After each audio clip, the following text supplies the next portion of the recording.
con empleados municipales, pues hoy estamos sembrando árboles aquí en lo que es el área del botadero municipal, como parte de un proceso, de un plan de mitigación que se planeó en conjunto con el Ministerio de Ambiente y el área de salud.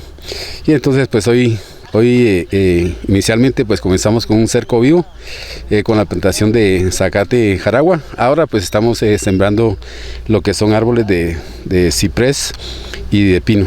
¿Cuántos árboles tienen para poder sembrar el día de hoy? El día de hoy vamos a estar sembrando alrededor de 200 árboles que son los que ya pues los compañeros municipales ya están elaborando esa labor. ¿Se va a continuar con esta actividad? Es correcto, o sea, el plan de esto pues es circular toda la periferia del terreno municipal y de esa manera pues contribuir a sembrar árboles también, que es una buena práctica que actualmente pues se está motivando a todos para que lo hagamos y de esa manera pues podamos contribuir con nuestro medio ambiente. A veces cuando hay viento sale la basura del botadero y entra a las calles, entonces para mitigar esta situación nosotros estamos sembrando estos arbolitos.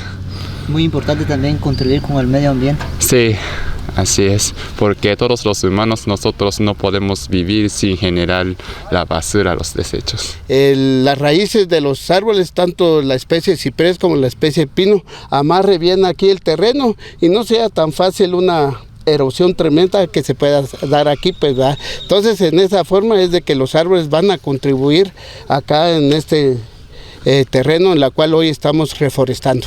También estudiantes de la universidad. Sí, claro, tenemos la colaboración de algunas señoritas que están ahí haciendo su práctica de EPS en la oficina, en la cual están apoyando en esta actividad.